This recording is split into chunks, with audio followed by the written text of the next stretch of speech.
पीछे हो जाओ, पीछे यार, थोड़ा पीछे हो जाओ, पीछे हो जाओ। जयवीर, आवाज कहां तक आ रही है? हाथ उठा के बताओ।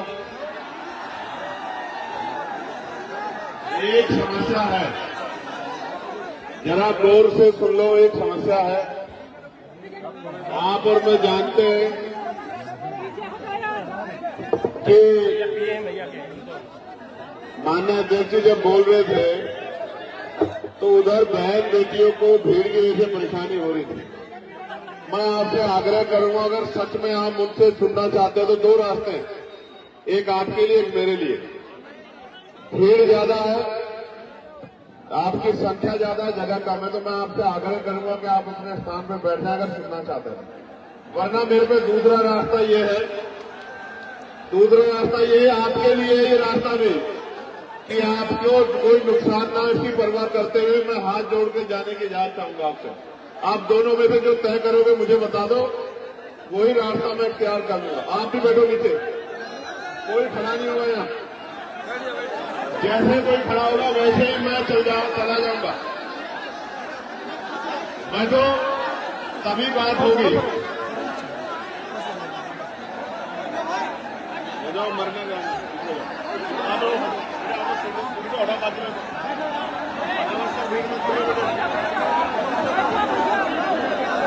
मीडिया के भाइयों को छोड़ के बाकी मूछों पे ताओ बैठ के दे लो, मैं खड़ा हूं। भाई बैठ जाओ, बैठ जाओ। अब अगर आप खड़े हो तो मैं छोड़ दूंगा, सीधी बात है। देखो, बिल्कुल ये वाले भी जब तक नहीं बैठेंगे बात नहीं होगी। आप बैठ के माहौल बनाओगे तो ही बात होगी। और ये जो पेड़ पे चढ़े हुए वहां एक गिर मत जाना। कहां से नाम मैं तुम जैसा भाई, कहां चढ़े हो पेड़ पे? देखो वो, देखो वो कहां चढ़ा पेड़ पे, 6 मंजिल पे है, नीचे उतर जा भाई। आप हाथ जोड़ते हैं, नीचे उतर जा, कहां से लाएंगे ऐसा भाई? और ये कि तुमने छतों पे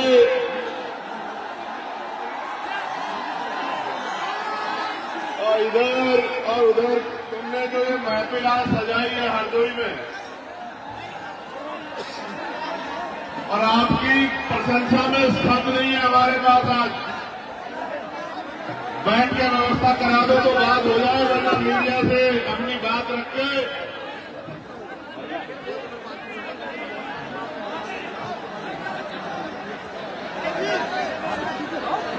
बैठना पड़ेगा, वरना मैं दूसरा रास्ता तैयार कर लूंगा। मुझसे मत कहना कि आप आगे हमसे बात नहीं कर सके, तुमसे सबसे कह रहा हूं। आखिर 1 मिनट इंतजार करूंगा, उसके बाद नहीं करूंगा। आपको पता है ना मैं अपनी बात का कितना पाबंद हूं।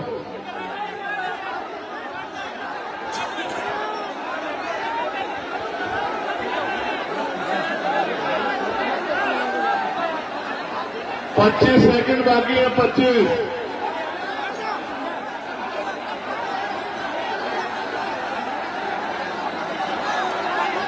दस सेकंड बाकी है, 10।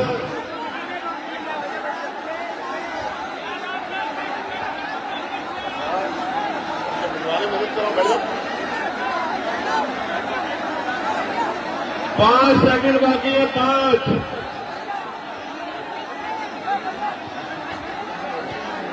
4, 3, 2,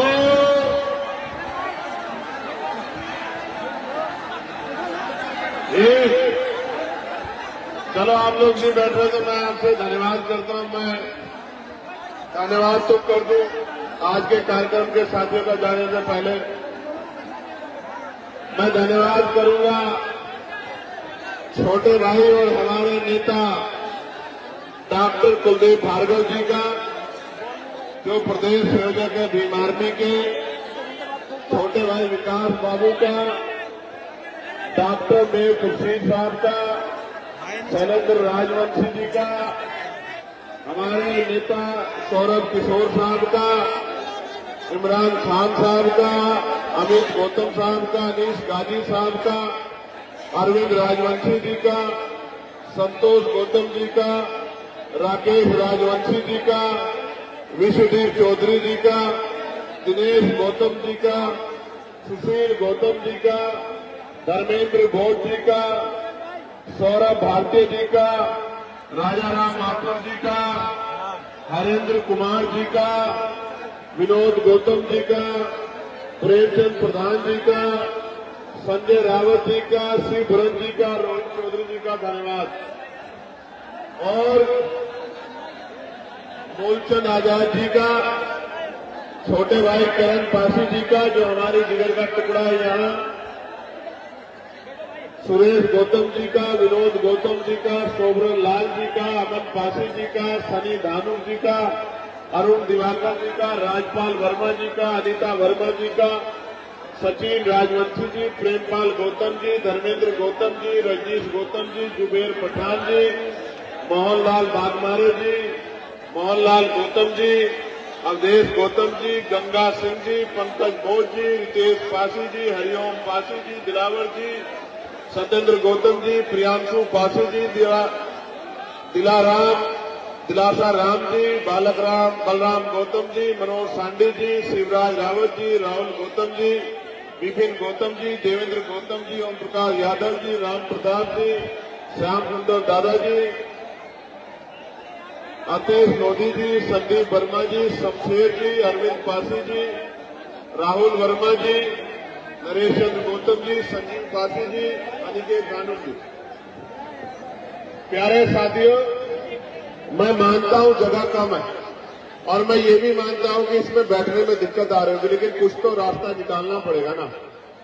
जो पीछे बैठे हैं उनको दिखेगा नहीं, उनको दिखेगा नहीं तो वो परेशान होंगे, तो फिर बात कैसे रखी जाएगी। ताली बजाना, नारा लगाना, हल्ला मचाना, ये तो एक बात है। मैं वहां से यहां आया हूं, आप अपना काम छोड़ के आए हैं। अगर मैं यहां कुछ दूं ना और आप उसको लेके घर ना जाएं तो बात कैसे बनेगी, आप बताओ। कुछ तो रास्ता इख्तियार करना पड़ेगा ना। ये जो अंदर जबरदस्ती आए ना, बाद में मैं एक आखिरी बार कह रहा हूं, वरना वॉलंटियर कहूंगा तो फिर भारी हो जाएगा तुम लोग जो अंदर खड़े। अगर तुम यहां खड़े होकर भी यहां का अनुशासन नहीं बनाओगे तो फिर खराब होगी बात। वहां का तो समझ आ रहा है कि वहां मजबूरी है, जगह कम है। आपका कोई ये कौन नाटक है, ये जो जगत नाटक है, ये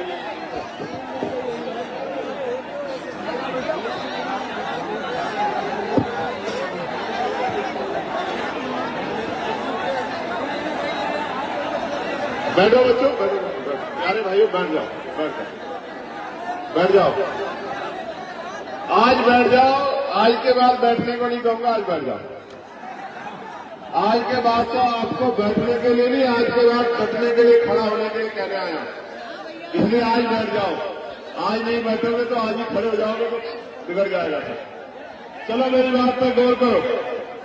मैं सर्वप्रथम तो बहुजन समाज में जन्मे सभी संतों, गुरुओं, महान पुरुषों को नमन करता हूं। और आज का जो कार्यक्रम है, ये महाराजा बिजली पासी जी की जयंती के अवसर पर रखा गया है। ये जब कार्यक्रम रखा गया, मैं और हमारे नेता भीम आर्मी के हमारे राष्ट्रीय संयोजक भाई विजय चंद्र सिंह जी, हम दोनों इकट्ठा थे। कुलदीप जी हमारे पास गए और हमसे कहने लगे कि साहब हरदोई में एक कार्यक्रम करना है। मैंने उनसे कहा कि हरदोई में कार्यक्रम सफल हो जाएगा, तो उन्होंने कहा आप हरदोई के लोगों को जानते नहीं हो, आप एक बार हरदोई को कार्यक्रम दो। अब तक आपने बड़ी बड़ी कोठियों वाले, बड़ी बड़ी गाड़ियों वाले, बड़े बड़े बंगलों वाले देखे हैं। हरदोई के गरीबों का दिल आप देखना, जिस दिन आप आओगे पूरा हरदोई नीला कर देंगे हम लोग। और मैं आपको दिल से कह रहा हूं, रैलियां तो मैंने कई कई लाख लोगों की, आप जानते हो नहीं जानते इस बात को। भोपाल में 5 लाख से ज्यादा की रैली, अभी मुजफ्फरनगर में 2.5-3 लाख लोगों की रैली। लेकिन जितना प्यार यहां आके मिला है, इतना प्यार शायद कहीं नहीं मिला। बहुत बहुत धन्यवाद राजन।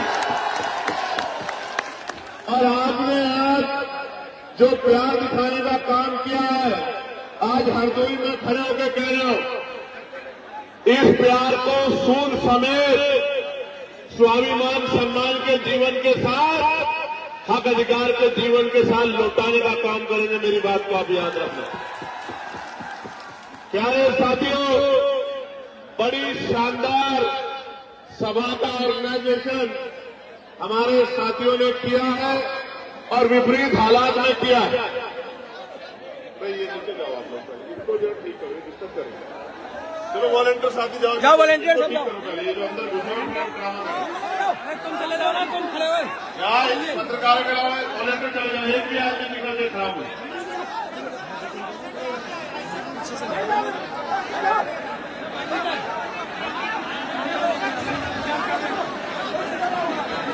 ये पुलिस से पूछो यार, ये उनका काम है, उनको ये लोग नहीं दिखाई दे रहे, इनमें से कोई विरोधी आके गोली भी चला सकता है, ये उनका काम है। लेकिन कमजोर वर्गों के नेताओं की कोई हैसियत नहीं है इस देश में, हम समझते हैं इस बात को। हम क्या भूल जाएंगे इस बात को कि पुलिस क्या कर रही थी? हम पे आंखें नाक काट नहीं है कि हम लोग व्यवस्था करना, जहां सरकारी कर्मचारी लगा के प्राइम मिनिस्टर की रैलियां होती है, वहां हमसे क्या कहलाना चाहते हैं हम नहीं जानते क्या हमसे ज्यादा लोग हैं किसी के पास? हमें नहीं पता। हम एक ऐलान कर देंगे तो दिल्ली, लखनऊ, दिल्ली वालों की टांगे और कुर्सियां दोनों हिल जाएंगी। हम जानते नहीं कि अपने संगठन की शक्ति को, जिनको आज हल्के में ले रहे हैं वो कल राजकाज में बैठेंगे लखनऊ में, फिर उस दिन आपसे बात होगी। मेरी बात को आप याद रखना। क्या हम लोग भूलने वाले लोग हैं? नहीं, हम भूलने वाले लोग नहीं। हम सबका सम्मान करते हैं। मैं साथियों से कहूंगा कि वो बैठ जाए।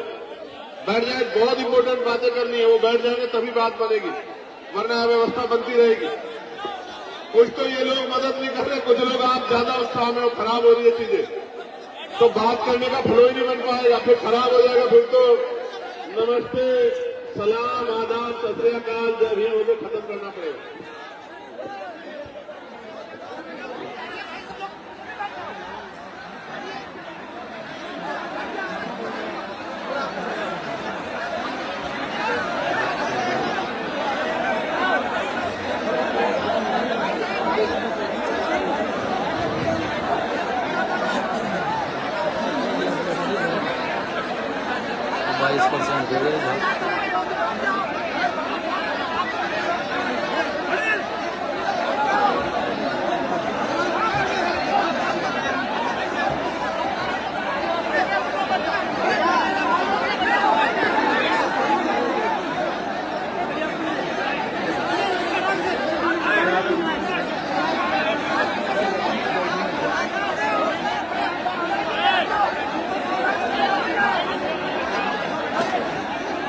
जितना संभाल सकते हो संभाल लो।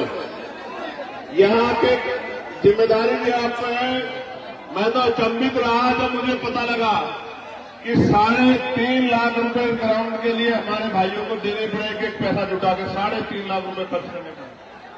3.5 लाख रुपए, और क्या क्या नहीं करना पड़ा और क्या क्या हो रहा है हम सब देख रहे हैं। लेकिन मैं हरदोई में खड़े होकर कह रहा हूं, अधिकारी कर्मचारी मेरी बात को भाई सुन लेना। अगर मेरे एक कार्यकर्ता की तरफ आंख उठी,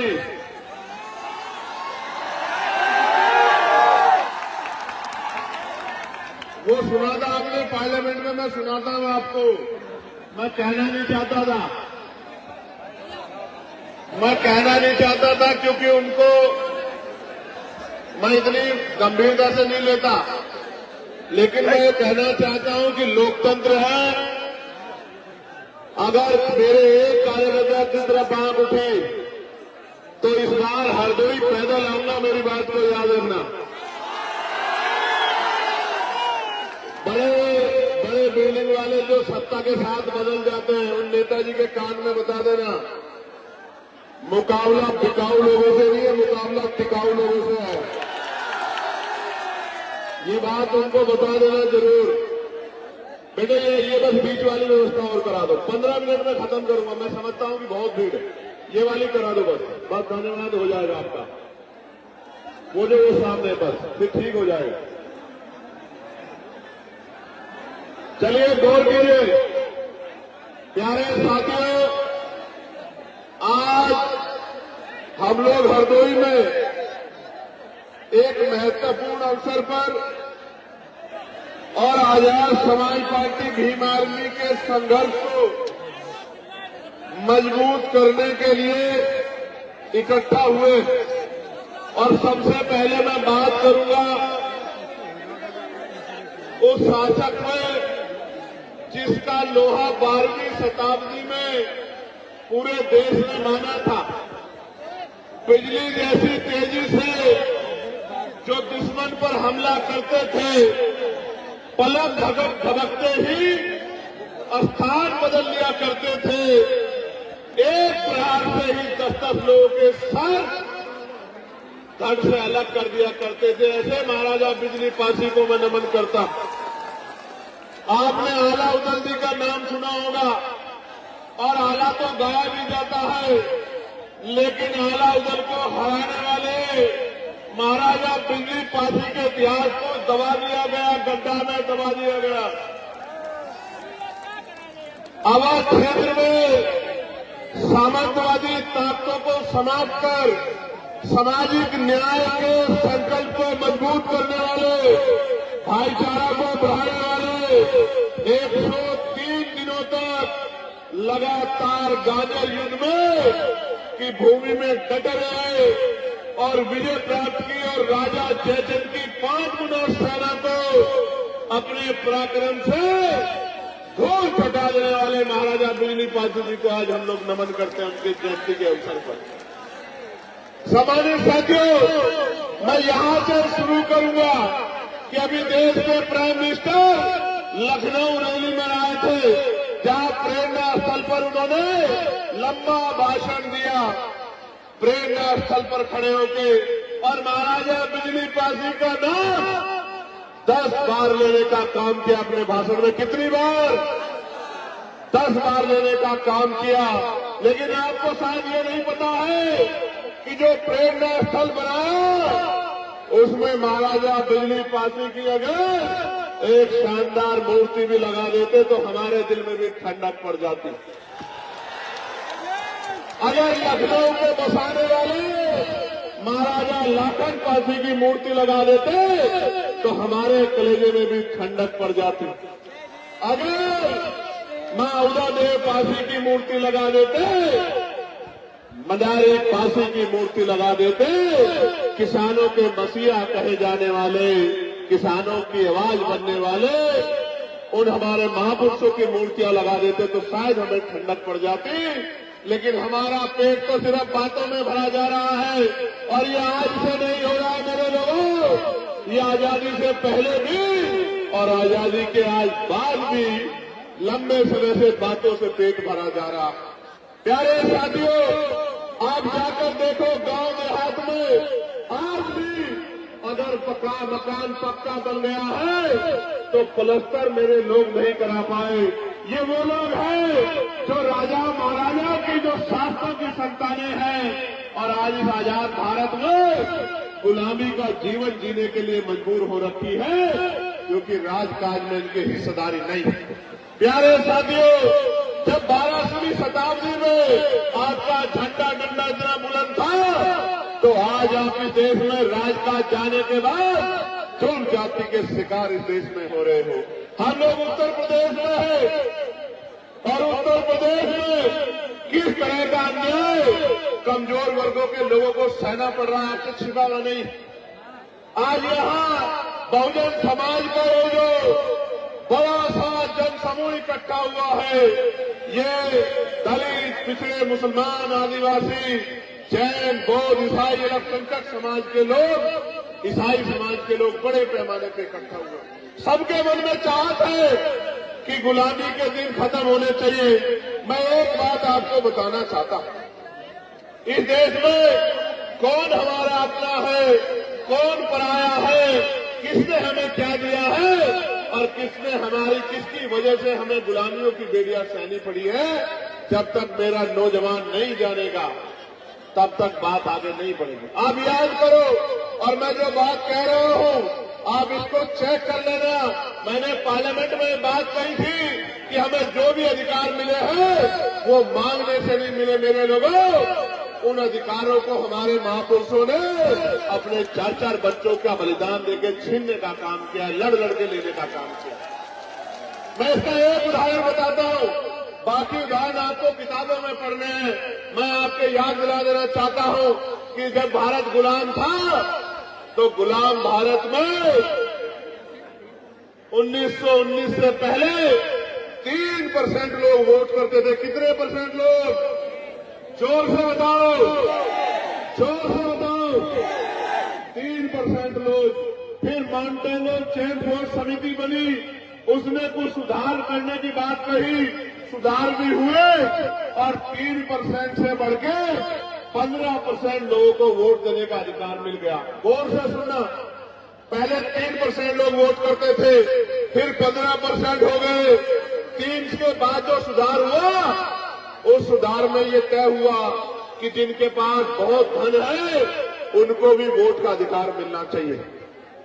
जिनके पास जमीनें हैं, जमींदार है, उनको भी वोट का अधिकार मिलना चाहिए। जिनके पास जो टैक्स पेयर है, व्यापारी है, बिजनेसमैन है, उनको भी वोट का अधिकार मिलना चाहिए। जो बहुत पढ़े लिखे हैं उनको भी वोट का अधिकार मिलना चाहिए। और जो राजा महाराजाओं के परिवार से आते हैं उनकी पीढ़ियों को भी वोट का अधिकार मिलना चाहिए। 3% से बढ़ के 15% हो गए। 15% लोगों में आपको जानना चाहिए, एक भी दलित, पिछड़ा, आदिवासी और कमजोर वर्ग, गरीब समाज का व्यक्ति नहीं था। मैं बताना चाहता हूं, मीडिया के लोग मुझे सुन रहे हैं, हालांकि दिखाना तो आपको वही है जो आप दिखाना चाहते हैं। मैं कोई ऐसी बात कह दूंगा तो आप कहेंगे चंद्रशेखर ने ऐसी बात कह दी, मगर मैं आज कहूंगा तो जरूर आप सुन लेना, आप सुना देना। मैं आपको बताना चाहता हूं, मैं इतिहास की बात कर रहा हूं, मैं इतिहास का स्टूडेंट हूं, मैं वकील हूं। 15% लोगों में देश को जानना चाहिए, एक भी दलित, पिछड़ा, आदिवासी नहीं थे। कौन थे? सामान्य जाति के लोग। कौन थे? सामान्य जाति के लोग कौन थे? सामान्य जाति के लोग, सामान्य में भी जो गरीब सामान्य थे वो भी नहीं थे। कौन थे? जो मजबूत, ताकतवर, पैसे वाले, संपन्न सामान्य जाति के लोग थे, वही वोट का काम इस देश में करते थे। वही वोट का काम इस देश में करते थे और उन्हीं के द्वारा सरकारें अंग्रेजों के राज में चुनी जाती थी। मैं आपको एक और जानकारी देना चाहता हूं। मेरी माए बहनें बहुत बड़ी पैमाने पे आई हैं अपने बच्चों को आशीर्वाद देने। मैं आपको बताना चाहता हूं, एक भी महिला को किसी भी जाति, किसी भी धर्म की हो, वोट डालने का अधिकार भारत में नहीं है। ये वोट का अधिकार कैसे मिला? किसने दिलाया? ये वोट का अधिकार 1919 के बाद बाबा साहब अम्बेडकर ने बहिष्कार अधिकारी सभा बना के और मेमोरेंडम दिया और उस मेमोरेंडम की जांच करने साइमन कमीशन आया और साइमन कमीशन की रिपोर्ट के आधार पर गोलमेज कॉन्फ्रेंस हुआ और उस गोलमेज कॉन्फ्रेंस में बाबा साहब अम्बेडकर ने आपको, मुझे और मेरे जैसे करोड़ों लोगों को वोट का अधिकार दिलाने का काम किया। देश की हर महिला को वोट का अधिकार दिलाने का काम किया। इसलिए समझो, ये वोट हमें मांगने से नहीं मिले। मेरे लोगों, मेरे भाइयों, मेरे अभिभावकों, मेरी माँ, मेरी बच्चियों, मेरी बहनों, मेरी दादियों, चाचियों, ये वोट का अधिकार बाबा साहब अम्बेडकर के 4 बच्चों की कुर्बानियों से मिला है। मेरी बात को आप याद रखना। और आज एसआईआर के जरिए मुख्यमंत्री जी ने कहा 4 करोड़ वोट कट गए हैं और अब जब एसआईआर का आंकड़ा आया तो 2.89 लाख लोगों को वोट कट गया। 2.89 लाख लोगों का वोट कट गया। मैं ये पूछना चाहता हूं कि अगर 4 करोड़ वोट की बात मुख्यमंत्री ने कही तो मुख्यमंत्री ने झूठ बोल के प्रदेश को गुमराह क्यों किया कि 4 करोड़ वोट कट गए हैं? और अगर 4 करोड़ वोट कटे थे तो ये 1.25 करोड़ वोट किसके हैं जो बढ़ाए गए हैं चुपचाप पिछले दरवाजे से? इसका जवाब उत्तर प्रदेश की सरकार को देना चाहिए। प्यारे साथियों, ये वोट का अधिकार है तो आपकी गलियों में बड़े बड़े महले वाले, बड़ी बड़ी गाड़ियों वाले, बड़े हेलीकॉप्टर वाले, बड़े बड़े कुर्तों वाले, जिनको आपसे बदबू आती है तो वो आपके भी मोहल्लों में आ जाते हैं, आपकी गलियों में आ जाती है। जहां गाड़ियां नहीं जाती, जहां मोटरसाइकिल नहीं जाती, जहां कीचड़ है, जहां सड़क भी नहीं, जहां रेत है, गारा है, वहां जहां हमारे लोग पैर पैर को ऊपर पजामा ऊपर करके निकलते हैं, वहां भी लोग आते हैं चुनाव के समय, क्योंकि बाबा साहब अम्बेडकर ने आपको वोट का अधिकार दिलाया। इसलिए वोट का अधिकार आपसे चला गया, कोई गरीबों की बस्ती में नहीं आएगा। मेरी बात को आप याद रखना।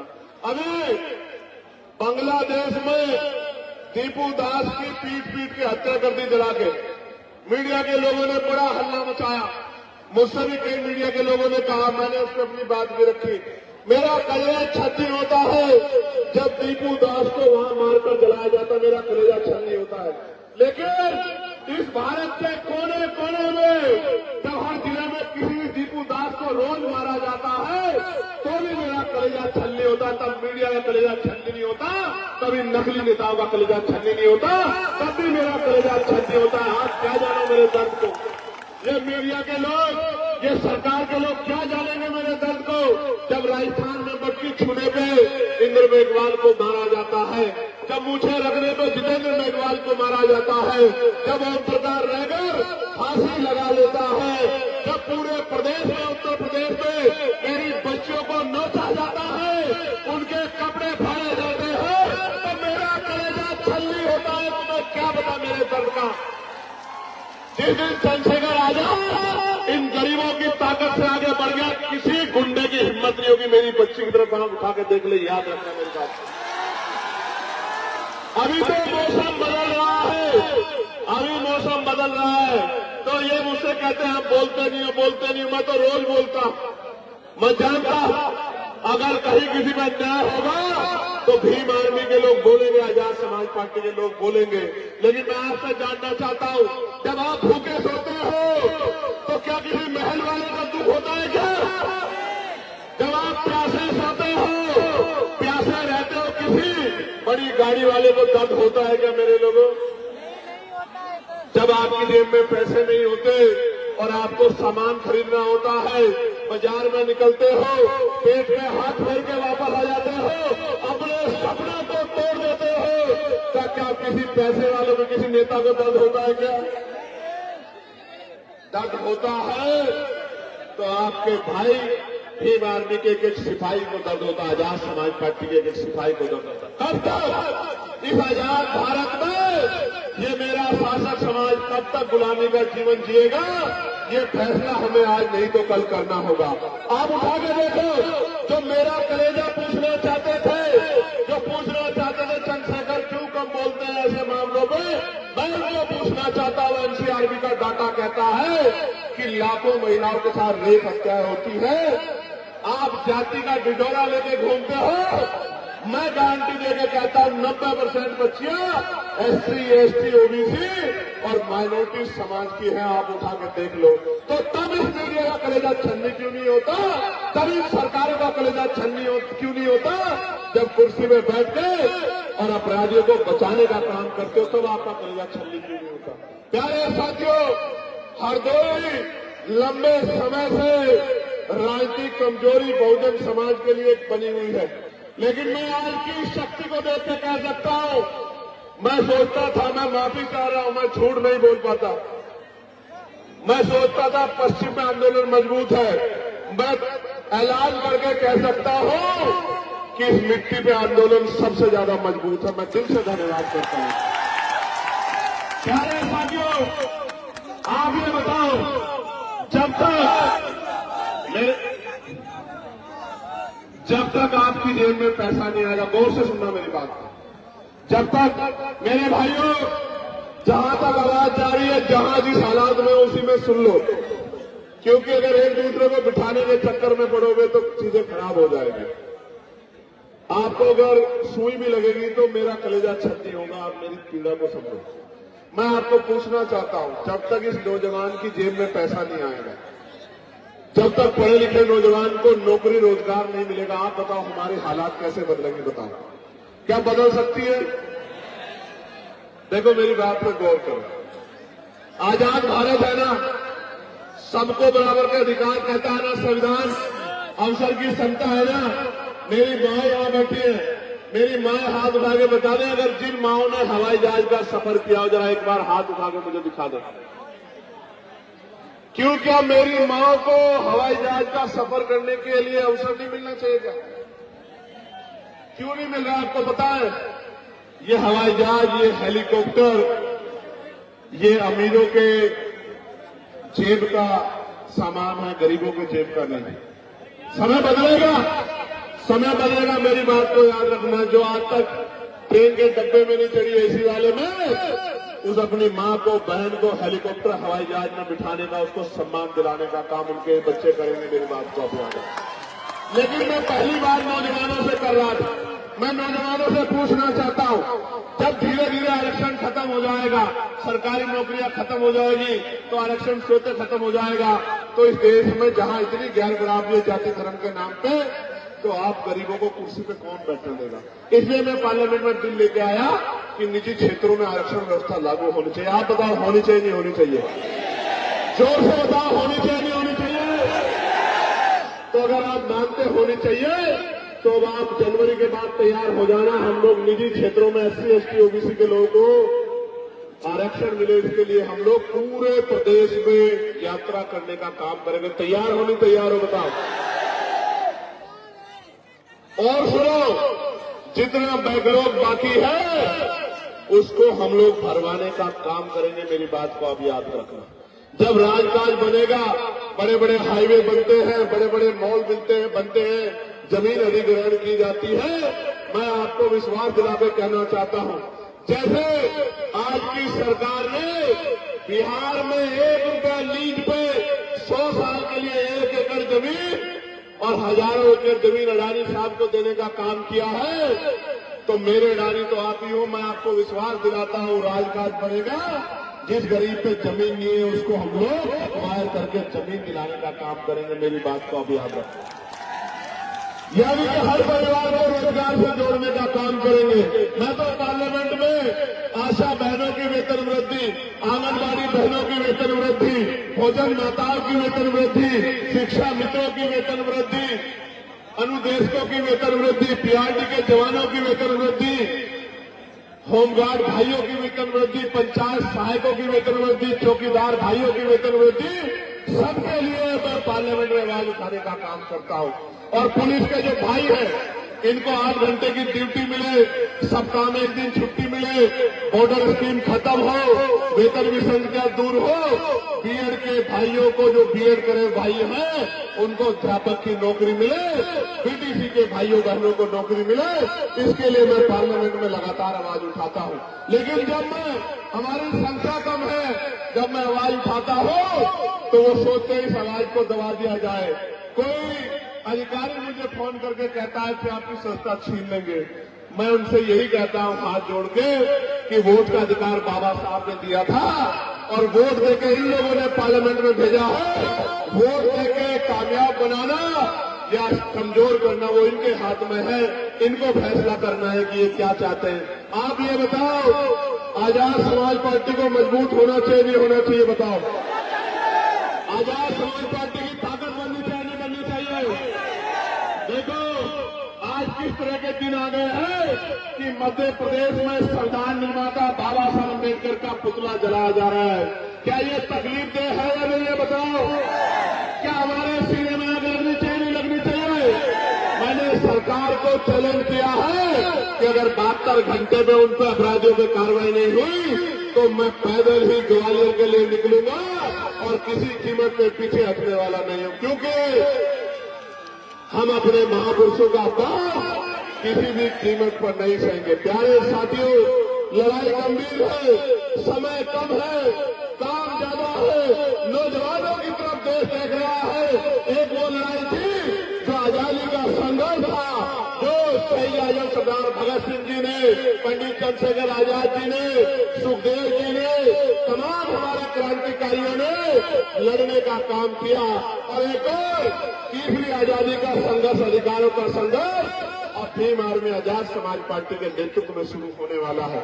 मैं चाहता हूं कि ये आंदोलन कामयाब हो और 75 साल की ये जो बेबसी लाचारी संविधान के बावजूद भी है, ये खत्म हो। लेकिन ये तब तक खत्म नहीं होगी जब तक आप लोग मन पक्का नहीं करोगे।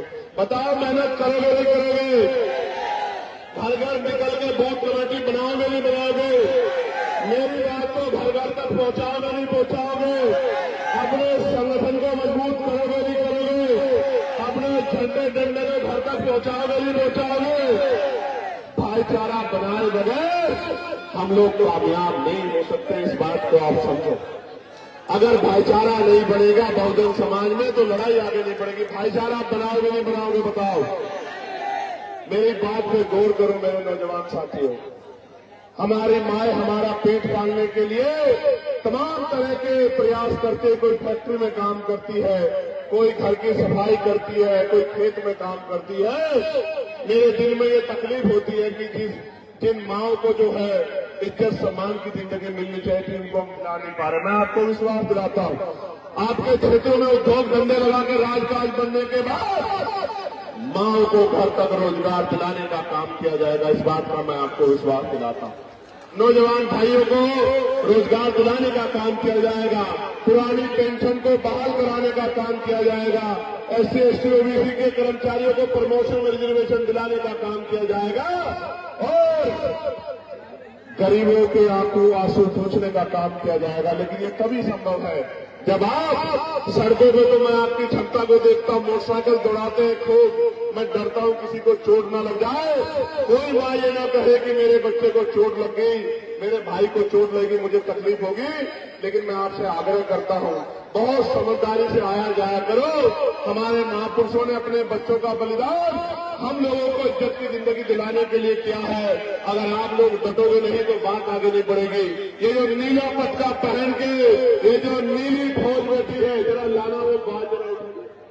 यही सीतापुर वाला कोई बोला था ना कुछ सीतापुर वाला कोई बोला था ना। छोड़ो कौन था, इस बात में मत जाओ। उनको उन सबके लिए मैंने नीलावाज तैयार किया। कहा जरा लाना वो नीलावाज, जरा मैं इनको दिखा दूं। मैं उनको ये बताना चाहता हूं कि ये बाबा साहब के चीते हैं, बाबा साहब के। ये महाराजा पीली पासी के बच्चे हैं, ये महाराजा लाखन पासी की औलाद है। ये देख रहे हो नहीं देख रहे हो?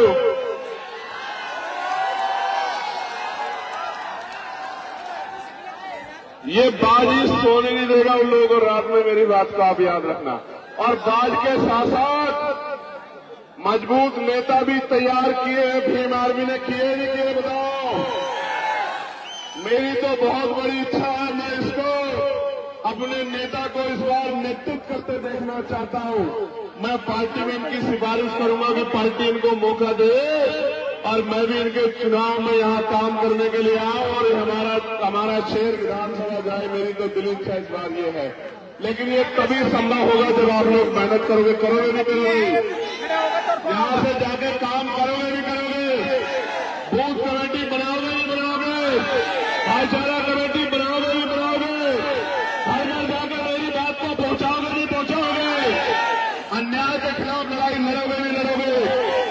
एक आखिरी बात आपको कहना चाहता हूं, और ये मेरी बात है, कहा जाने को बताओ।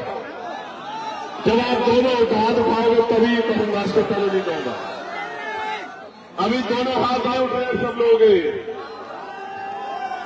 उधर वालों के भी उठ रहे हैं, उधर वाले के। अच्छा ठीक है, उठा लिए। जो नौजवान पढ़ रहा है, पढ़ाई कर रहा है, मैं आज अपने उस भाई को विश्वास दिलाता हूं, वो पढ़ाई करे, पढ़ाई लिखाई में अपने आप को पीछे न रखे, वो कोई काम ना करे, वो मीटिंग में ना जाए, वो बूथ कमेटी ना बनाए, कोई बात नहीं, चल जाएगा। लेकिन मैं उसको कहना चाहता हूं, उसकी माँ उसके पिता अपना पेट काट काट के उसको पढ़ाने के लिए लगा रहे हैं। मैं उससे कहना चाहता हूं मेरे नौजवान भाई से, वो खूब पढ़ाई करे, खूब बेहतर पढ़ाई करे, ज्ञान में किससे पीछे न रहे और आने वाले कल में समाज का नेतृत्व करे। निकम्मे नेताओं की जरूरत इस कमजोर समाज को नहीं है, इस कमजोर समाज को मजबूत नेताओं की जरूरत है। और ये आज का युवा कल का नेतृत्व करता बनेगा, लोकसभा विधानसभाओं में कमजोरों की आवाज बनेगा। आज मैं वहां अकेला बोलता हूं, अगर आपने 5 मेरे साथ भेज दिए होते तो पूरी पार्लियामेंट में जय भीम का नारा गूंजा करता। मेरी बात का अभियान अभी भी आपकी आवाज कमजोर तो नहीं है पार्लियामेंट में, बताओ कमजोर तो नहीं है? अब इसको को मजबूती देने का काम 2027 में और तीसरे पंचायत चुनाव में आपको करना है। बताओ तीसरे पंचायत चुनाव में ताकत दोगे नहीं दोगे? बताओ जिला पंचायत के सदस्य बनाओगे नहीं बनाओगे? किसी दूसरे के चक्कर में तो नहीं आओगे? पक्का? किसी के ठिकानों में तो नहीं आओगे? स्वाभिमान सम्मान को मजबूत करोगे नहीं करोगे? घर से निकल के काम करोगे नहीं करोगे? बहुत बहुत धन्यवाद। आज की इस सभा को जितने नंबर दिए जाए कम है। कितने नंबर दूं 100 में से बताओ? आप ही बताओ, थोड़ा आरती मान लेंगे या हमारे ऊपर छोड़ दो। तो 100 में से 110 नंबर दिए आपको आज के लिए। जिंदाबाद हरदोई, जिंदाबाद करण, जिंदाबाद मूलचंद, जिंदाबाद कुलदीप, जिंदाबाद हरदोई की महान जनता, मेरा नौजवान भाई, मेरी माए, मेरी बहनें, मेरी बच्चियां, मेरे बच्चे, मेरे विवाह और तमाम हमारे संगठन के वो साथी जो यहाँ संगठन चलाती हैं, मेरी बहनें, तमाम सब लोग जिंदाबाद। और अनुशासन में जाना भाई, मुझसे मैं हाथ जोड़कर कह रहा हूं उसे, अनुशासन में जाना।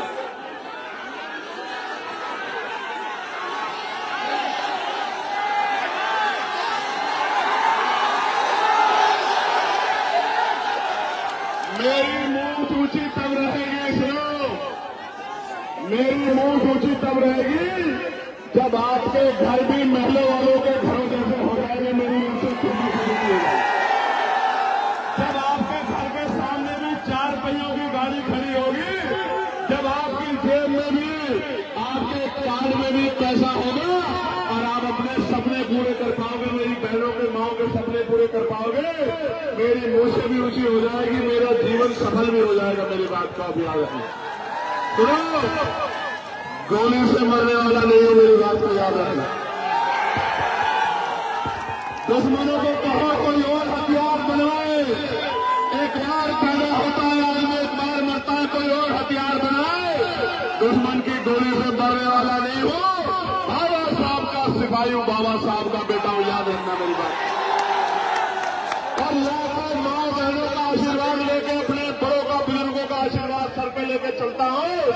दुश्मन की गोली भी फोन करके मेरा स्वागत करती है। आपका भाई हो, जब तक लहू का आखिरी कतरा शरीर में, आखिरी सांस रहेगी, ये जीवन आपके नाम रहेगा, आपके सम्मान की लड़ाई लड़ता रहेगा। बहुत बहुत धन्यवाद।